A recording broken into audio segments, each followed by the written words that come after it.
백부장이 주도하는 그 배를 타고 죄수의 신분으로 떠나게 됩니다. 그리고 풍랑이 일어날 것을 미리 예고하게 됩니다.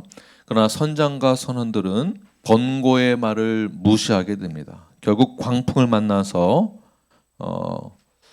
만나게 되었고 바울이 이제 그 배를 주도하게 됩니다. 그리고 풍랑을 만나 배가 이제 표류하게 되는데요. 열 나흘째 되는 밤이 돼서야 멜레데라는 섬에 이르게 됩니다. 27절 말씀을 함께 읽겠습니다. 시작.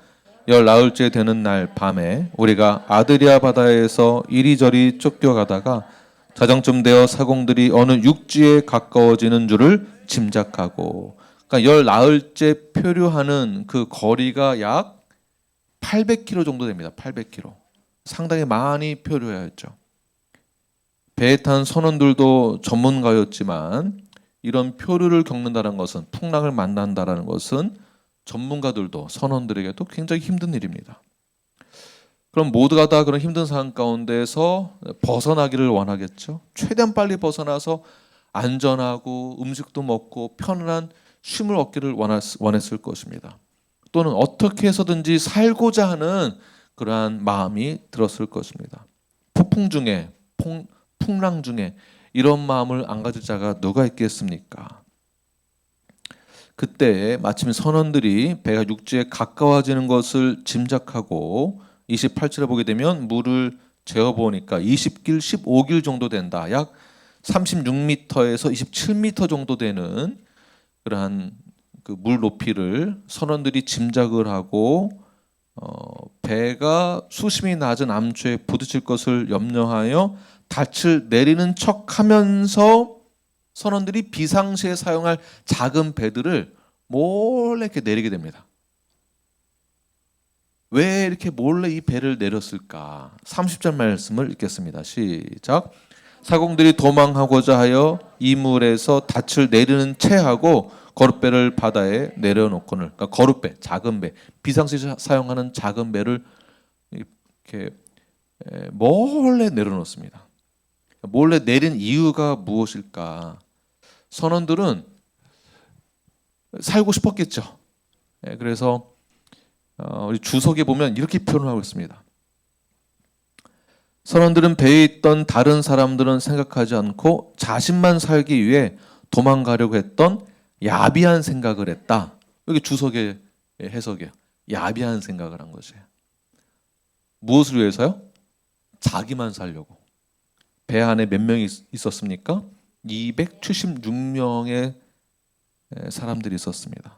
모두가 다 힘들고 어려운 상황 가운데 처했는데 선원들이 빠진다면, 도망간다면 276명의 사람들은 이 항해의 전문가가 아니죠. 배에 대해서 전문가가 아닙니다. 전문가가 다 빠져버리게 된다면 그 배는 혼란스러워지게 될 것입니다. 엄청난 혼란이 일어나게 되겠죠. 두 번째, 왜 이들이 도주하려고 했는가? 왜 자신만 살기 위해서 도주하려고 했는가?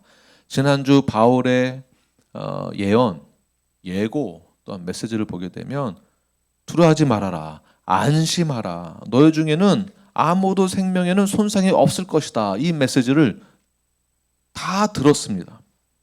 구원의 영광마저 없었던 이들에게 하나님의 구원이 있을 것이다. 이 선포를 했는데 실제로 풍랑이 멈춰 난 다음에 아무도 생명에 지장이 없었습니다. 다친 사람이 없었습니다. 그러니까 바울이 구원을 예고했음에도 불구하고 그 말을 믿지 못했기 때문에 선원들이 몰래 도망가려고 했던 것이죠. 자신만 살기 위해서. 그래서 그것을 미리 사도 바울이 딱 간파하고, 그들을 간파하고 야비하게 도망가려고 하는 자들을 저지하게 됩니다. 바울이 참 대단하죠. 몰래 하려고 하는 것을, 276명 중에서 몰래 하려고 하는 것을 다 간파했다. 리더의 자리가 그런 것 같습니다. 모르는 것 같아도, 안 보이는 것 같아도 다 보이고 다 알고 있다라는 거죠. 우리 아이들이 여기 있지만 아이들이 부모님에게 가끔씩 거짓말을 하게 됩니다. 리더의 위치에서 또한 목사의 위치에서 우리 성도들을 보았을 때 여러분들은 저에게 여전히 나이가 어려서 잘 모를 거다라고 하시는 분도 계시겠지만 제가 그렇게 어리지가 않습니다. 이제는 어리지가 않습니다. 딱 봐도 지금 무슨 생각하는지 이제는 아버지가 자녀들을 이렇게 보는 것과 같은 심정으로 딱 보면 압니다. 딱 보면 압니다. 지금 무슨 생각하는지, 어떤 마음으로 신앙생활하고 있는지 딱 보면 압니다. 바울도 이러한 리더의 면모를 가지고 이 배에 있는 모든 사람들 다 파악을 하고 있었고 그 상황을 다 움직이고 있었습니다. 그러나 바울의 신분이 무엇이죠? 리더가 아니라 죄수입니다. 그러니까 바울은 죄수임에도 불구하고 리더로서의 역할을 감당하는 모습을 보게 되죠. 그러니까 바울은 이 풍랑 속에서 뭐가 제일 중요한지를 알고 있었던 것이에요. 바울에게서 가장 무엇이 중요했는가? 나만 살고자 하는 그 사람들을 절제시키는 것을 파악을 했고요. 그리고 이 뜻은 공동체를 먼저 생각했다는 것입니다. 배에 탄 자들을 먼저 배려했다. 그러나 몰래 책임을 회피하고 도망가려고 했던 선원들은 어땠을까요? 이들이 배의 전문가로서, 항해의 전문가로서 이들의 책임은 배에 탄 사람들이 안전하게 도착할 수 있도록 운항하는 것이 이들의 책임입니다. 안전과 생명을 보장하고 책임을 져야 하는 전문가들인데 이들이 자신만 살겠다고 사람들을 버리고 도망가려고 했다라는 것은 자신의 책임을 지지 않겠다라는 이기적인 생각들이죠. 또한 바울이 예고한 하나님의 섭리와 계획, 하나님의 약속과 구원에 대해서, 생명에 대해서 믿지 않았다라는 것이 그들의 문제입니다. 반면 바울은 어땠을까요? 바울은 구원의 소망마저도 잃어버린 자들, 그 자들에게 먼저 찾아가서 힘이 되어주고 격려를 하게 됩니다. 바울은 죄수임에도 불구하고 그때야 비로소 사람들에게 신뢰를 얻게 되죠.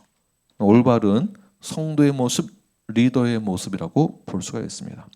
이때 진정한 배의 리더는 누가 되었을까요? 백부장이 아니라 바울이 됩니다. 저 여러분 모두가 하나님의 자녀로서 어디를 가든지 무엇을 하든지 하나님의 섭리와 계획을 믿는다면, 하나님의 구원하심과 하나님의 약속을 믿는다면, 오늘 말씀 배웠죠? 하나님의 명령과 약속, 이 명령과 약속을 믿는다면 담대하게 폭풍을 만난다 할지라도 각자의 자리에서 맡겨진 책임을 다 하시는 저와 여러분이 되길 간절히 축원합니다. 자, 이 말은 성도로서의 책임을 다 하시는 거예요. 교회라는 뉴라이프 교회라는 배를 우리 모두가 함께 타고 있습니다. 우리는 이제 항해의 전문가가 되었습니다. 성도가 되었습니다. 성도로서 역할을 잘 감당하십시오. 또는 여러분은 가정에서의 한 배를 탄 식구들이 있습니다. 어머니로서, 아내로서, 남편으로서, 아버지로서의 역할을 잘 감당하십시오. 피하지 마십시오. 하나님의 섭리와 계획을 믿고 따른다면 그 약속에 따라 순종하시는 저와 여러분이 되길 간절히 축원합니다. 그런데 우리는 때로는 내가 어떤 위치에서 무엇을 어떻게 하는지를 잊어버릴 때가 있습니다. 저 여러분은 천국 백성 시민입니다. 하나님의 자녀이며 주님의 신부입니다. 그런데 조금 마음이 힘들고 어려워지면 나에게 맡겨진 영적인 책임의식을 잃어버리기도 합니다. 마치 자기 혼자 살겠다고 도망치려고 했던 야비한 선원들처럼 우리가 건강한 성도라고 말을 하고 있습니다. 그러시죠? 건강한 성도라고 말은 하는데 실상 건강한 성도라고 하면서 말로만 잘난 척하고 말로만 건강하다라고 해서는 안 됩니다. 하나님의 말씀을 그대로 믿고 따르는 성도로서, 건강한 성도로서 나의 신분에, 나에게 맡겨진 의무와 책임을 잘 감당하시는 저와 여러분이 되길 바랍니다. 바울이 리더가 되기 위해서 노력해서 리더의 자리에 서고 싶어서 선 것이 아닙니다. 물론 그 자리에 서게 되면 좋은 것도 있겠지만 사실 뒤따르는 것은 부담과 책임감에 의한 부담감이겠죠. 그 부담감을 누가 가지를 원하겠습니까? 그러나 성도라면 나에게 맡겨진 그 의무와 책임을 감당하는 것입니다. 그때에 비로소 이웃들에게 큰 힘이 되며 위로가 되고 능력이 되는 것입니다. 바울은 죄수였지만 그 배에서 리더가 되었던 것처럼 저 여러분 모두가 여전히 성화의 과정 가운데에 엎치락뒤치락 하기는 하지만 그러나 각자 영역 가운데에서 온전한 건강한 성도로서 역할을 잘 감당하시는 리더가 되시는 저와 여러분이 되길 간절히 축원합니다. 이 세상에서 먼저 우리가 헌신하는 것입니다. 여러분의 헌신과 희생, 바울이 보여줬던 헌신과 희생이 많은 사람들을 살릴 수 있게 됩니다. 이때 아멘 하시면서 여러분 결단하십시오. 저도 헌신하겠습니다. 저도 희생하겠습니다. 나만 살려고 하는 것이 아니라 나만 살려고 하는 자는 어떠한 사람이라고요? 야비한 사람. 옆 사람 보시면서 당신은 야비한 사람이 아닙니다. 그럼 어떤 사람일까요? 생명을 살리는 사람. 옆 사람 다시 한번 당신은 생명을 살리는 사람입니다. 네, 당신은 야비한 사람이 아닙니다. 당신은 생명을 전하는 사람입니다.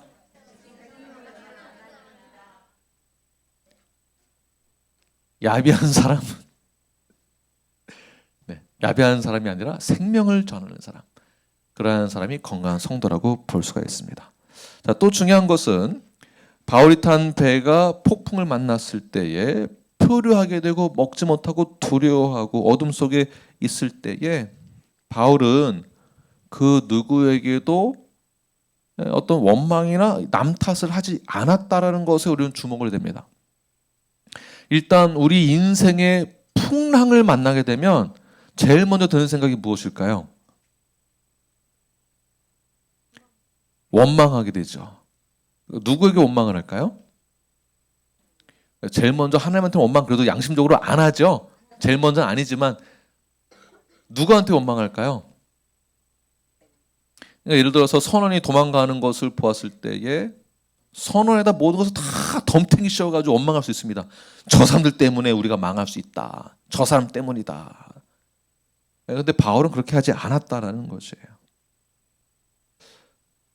야비한 자들은 도망갔지만 현실의 풍랑 가운데에서 도피하고자 하는 마음이 들 수는 있습니다. 그러나 우리는 그렇게 해서는 안 된다는 것이에요. 폭풍을 만났을 때 남 탓을 하고 도피하는 것이 아니라 원망하는 것이 아니라 우리는 온전히 주의 약속을 붙듭는 것. 우리 수평적으로는 우리 교회 주시는 그 약속이 무엇일까요? 건강한 교회 성도가 된다라는 것.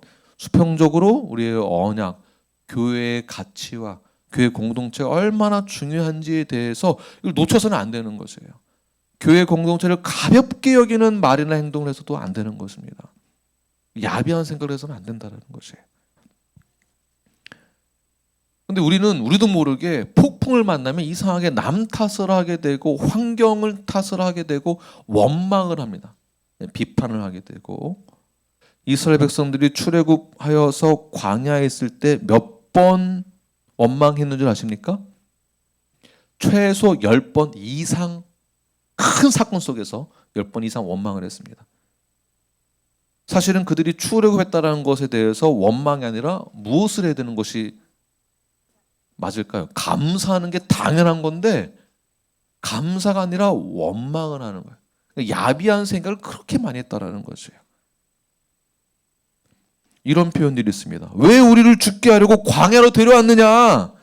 애굽에 매장지가 없느냐? 차라리 애굽 가게 보내줘라. 아예 냅두지 왜 데려갔느냐?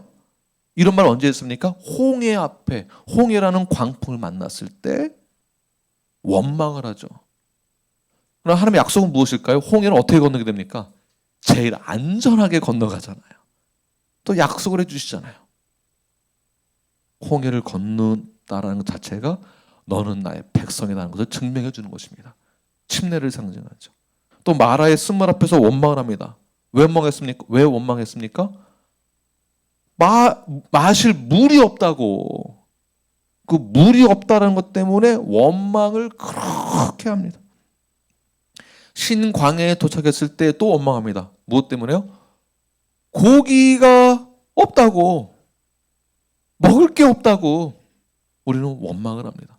시내의 산 앞 르비딤에 섰을 때 또 물이 없다고 원망을 합니다. 다베라에서는 악한 말로 여호와께 원망을 하게 되고요. 가데스 앞에 섰을 때는 정탐꾼이 돌아왔을 때에 가나안에 있는 족속들이 얘기하니까 이제 겁에 질려서 또 원망합니다. 고라 일당 250명들이 모세와 아론에게 대항합니다. 나도 그거 할 수 있다고, 나도 하게 해달라고. 그 정도는 나도 할 수 있다라고 하면서 또 원망을 합니다. 이것을 보고 배운 출애굽 2세들, 이때부터 등장하게 되는데 2세들이 1세들의 원망을 보고 그대로 따라합니다. 신광야 가데스 앞에 섰을 때 물과 무화과와 포도와 석류가 없다고 또 원망을 하고 불평합니다.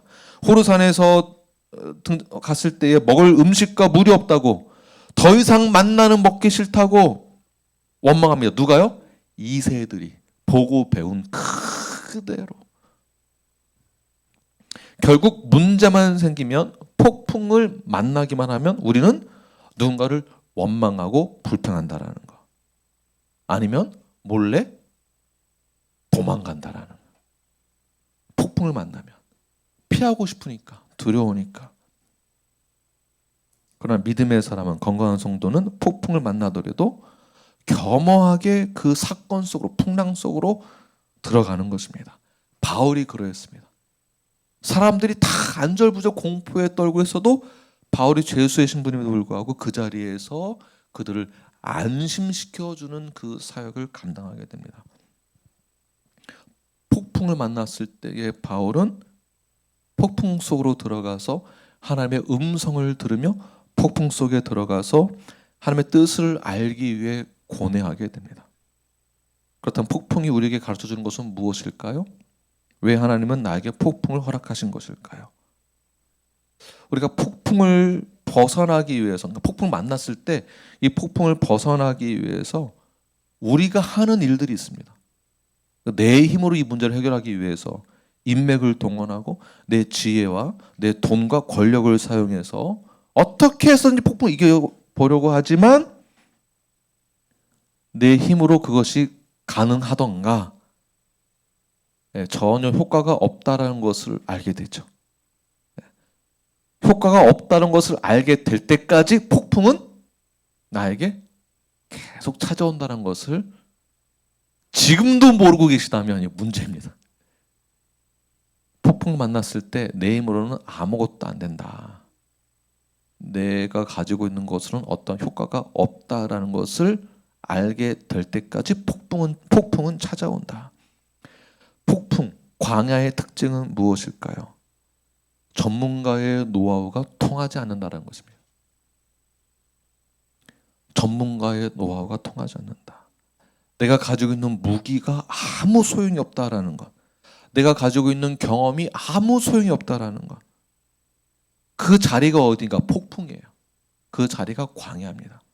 그러니까 이때는 아무리 내가 어떻게 해도 벗어날 수가 없어요. 뭘 해도 안 됩니다. 지금 여러분들 폭풍 중에 계신 분, 폭풍 만나신 분 계십니까? 지금 폭풍 중에 있으십니까?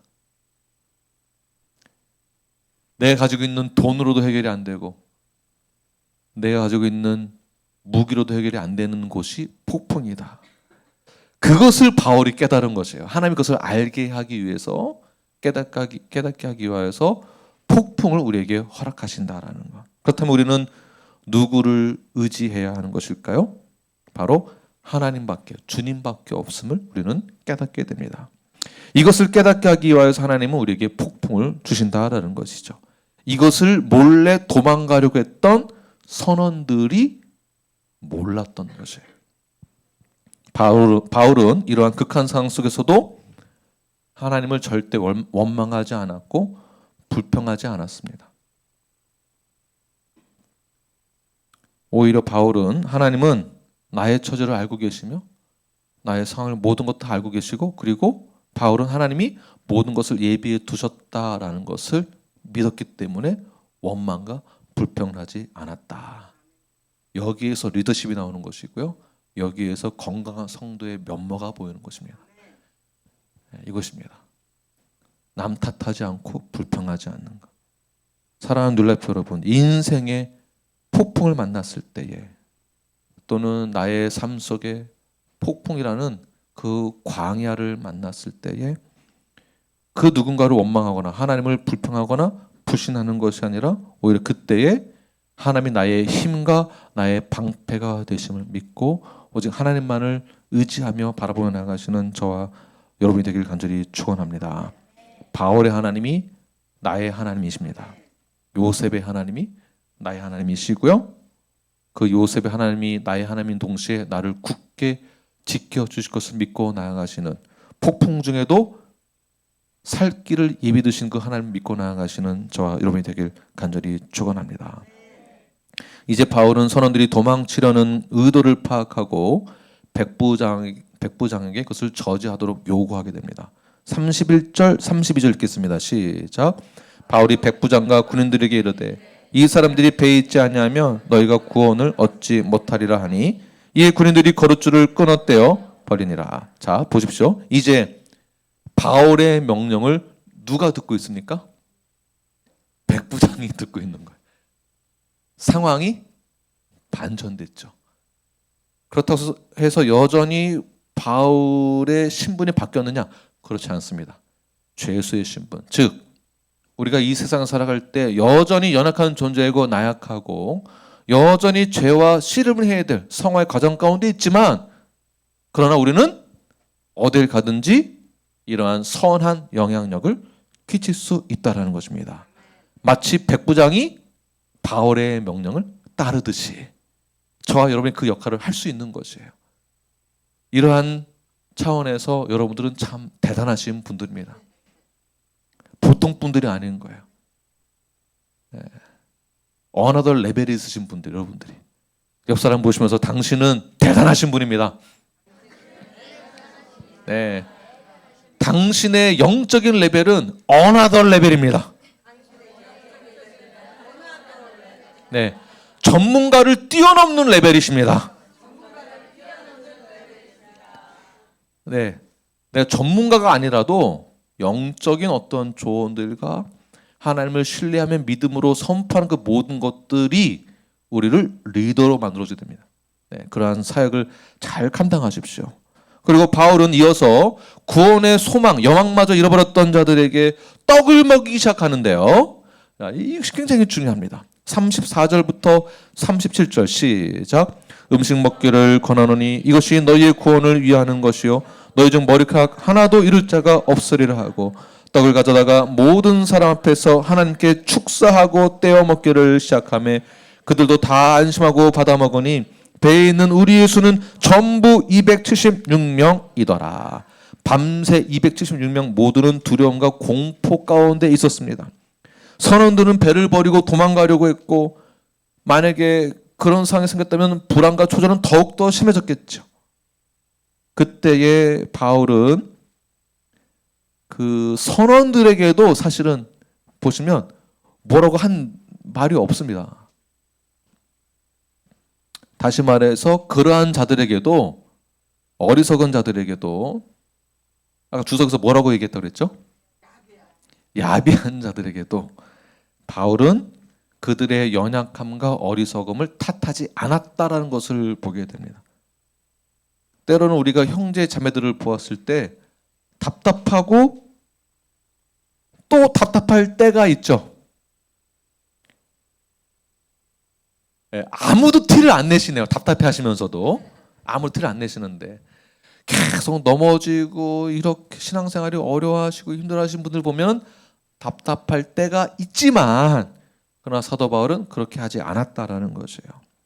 뭐 그런 거 가지고 그러느냐, 그냥 기도하고 이겨내면 되지, 뭐가 어려우냐, 나도 다 했던 거야. 그런 거는 그건 당신이 기도 안 해서 그런 거야. 기도하면 다 될 거야. 이렇게 하지 않고 그들을 오히려 격려하게 되는데, 바울은 연약한 가운데 있는 모든 자들 276명에게, 그러니까 선원들을 다 포함해서 그들에게 어떻게 했는가. 34절 다시 한번 보게 되면 음식 먹기를 권하노니 이것이 너희의 구원을 위하는 것이요 너희 중 머리카락 하나도 잃을 자가 없으리라 하고, 오히려 이들에게 상한 심령이 있는 그들에게 떡을 가져와서 음식을 먹여주게 됩니다. 구원이 있을 것이다 라고 격려하며 위로하게 됩니다.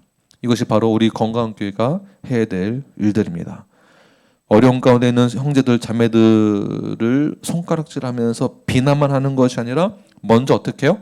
찾아가서 위로하고 격려하고 떡을 떼어 먹게 하는 거예요. 그 떡을 떼어 축사했다라는 것은 무슨 뜻이냐면 공개적으로 하나님께 감사를 드렸다라는 것입니다. 감사를 드렸다. 이 모든 환경 속에서도, 풍랑 속에서도 표류하여서 우리가 갈팡질팡 어둠과 두려움 가운데에 먹지도 못하고 공포 가운데 있을 때에도 떡을 떼어서 축사했다는 것은 무엇이라고요? 감사했다. 누구에게? 하나님에게. 어떤 상황에서도요? 폭풍을 만나 두려움 가운데 있을 때에도 공개적으로 감사했다는 것입니다. 그 안에는, 배 안에는 276명이 있었는데 276명 중에는 유대인뿐만이 아니라 이방인들도 있었습니다. 이 어려운 상황 속에서도, 풍랑 속에서도 감사와 찬양을 드리는 모습을 공개적으로 했을 때 이방인들도 그 모습을 보겠죠. 그 모습을 보고 이방인들은 어떻게 느꼈을까요? 바울의 모습을 보고, 바울이 하나님을 이렇게 드러냄으로써 이방인들이 느끼기에는 하나님의 구원의 섭리를 경험하게 된 것입니다. 보고 듣고 느끼게 되는 것이에요. 여러분들이 세상에서 살아가실 때에 원망과 불평과 불신을 표현하고 말을 한다면 예수님을 알지 못한 이들은 여러분들 보고 하나님에 대해서 무엇을 느끼게 될까요?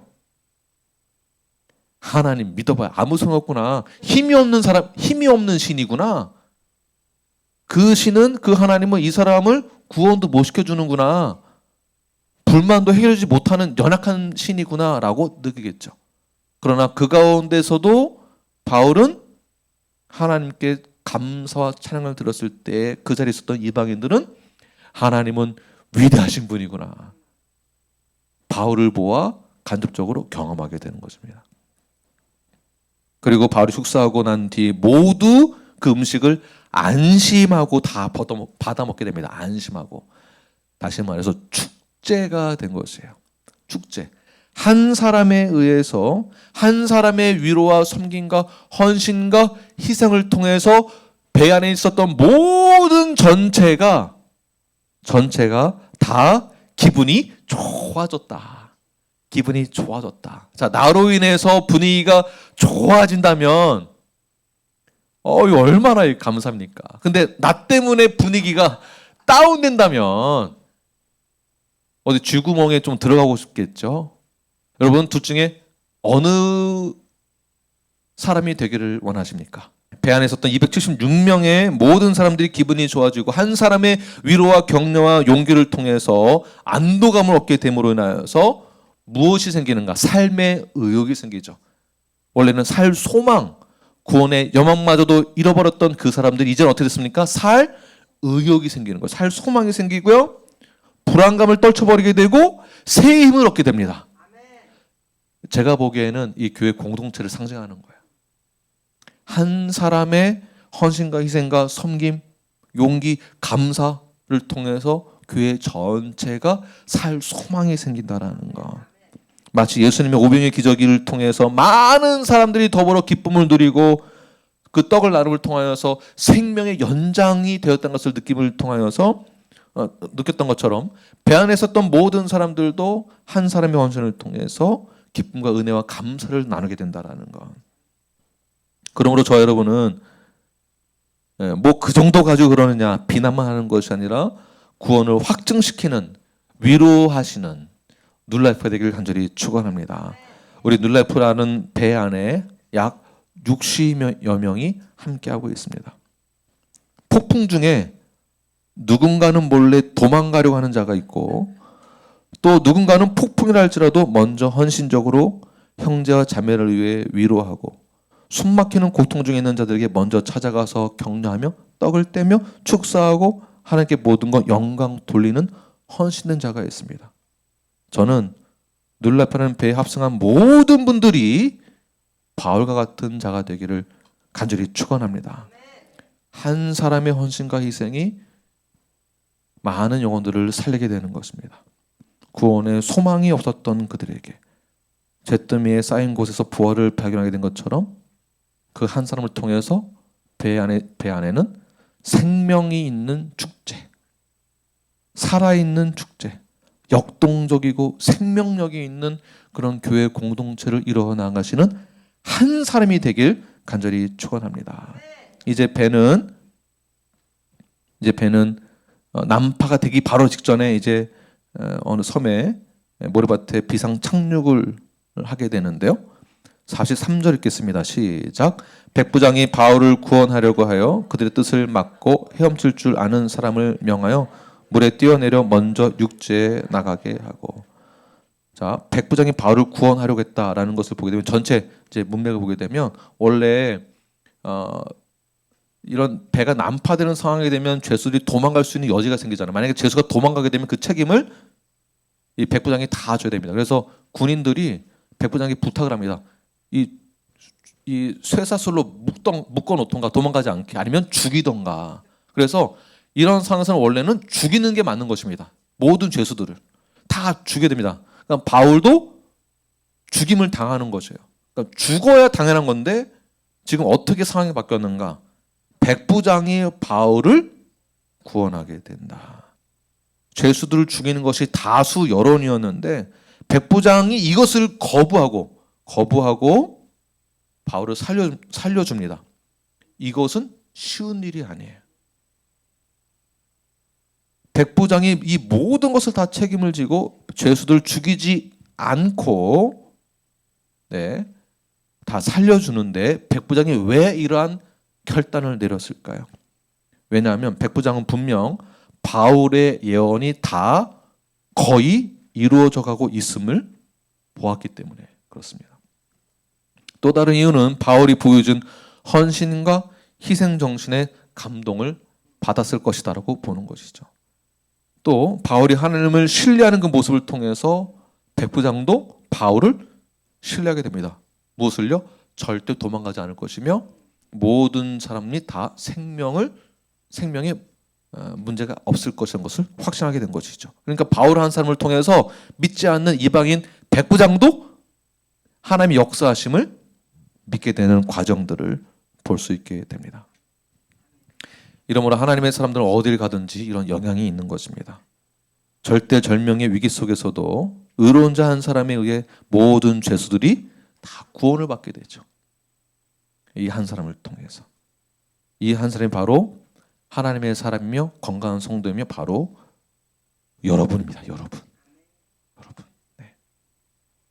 이때 마침내 사람들이 이제 배가 파손되어졌을 때에 생명의 지장 없이 그 풍랑 속에서도 어떤 희생자 없이 모두 다 생명을 얻게 되는데 44절 읽겠습니다. 시작.